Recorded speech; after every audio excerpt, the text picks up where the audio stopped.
প্রত্যেকটা মানুষ জানে যে মহিলা কাউন্সিলররাও পুরুষ কাউন্সিলরদের পাশাপাশি শুধু জন্ম নিবন্ধনটা ছাড়া প্রত্যেকটা কাজই মহিলা কাউন্সিলররা করতে পারে। নির্বাচনী পরিবেশটা খুবই ভালো দেখছি।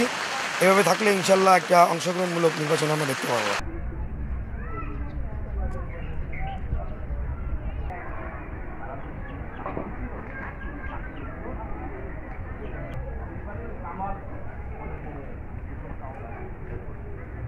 যে মহিলা কাউন্সিলরদের কোনো কাজ আছে, জানতো যে কোনো কাজই নাই, তারা বুঝি কোনো কাজ জানে না।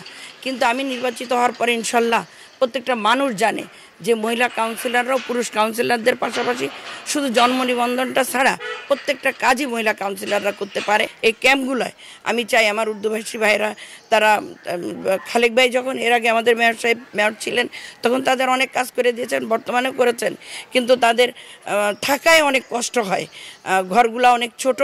কিন্তু আমি এটা ওয়াদাবদ্ধ আজকে ওয়াদা করতেছি যে এই উর্দুভাষী ভাই বোনদের জন্য ওদের বাসস্থানটা আরও কীভাবে ভালো হয় এটাই আমরা চেষ্টা করব।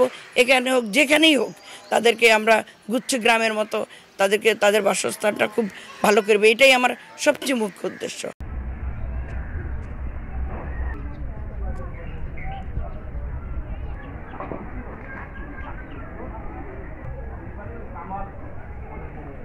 নির্বাচনী পরিবেশটা খুবই ভালো দেখছি।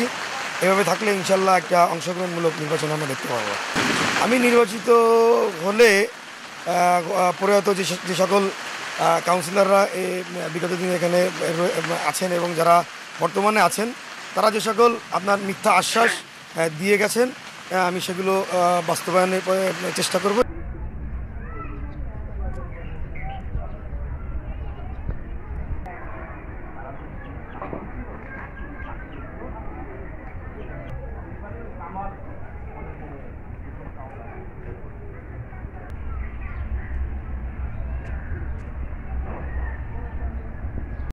সংবাদ, ফিচার ও অনুষ্ঠানের জন্য ভিজিট করুন সংবাদ প্রকাশের ওয়েবসাইট এবং যুক্ত থাকুন ফেসবুক পেজ ও ইউটিউব চ্যানেলের সঙ্গে।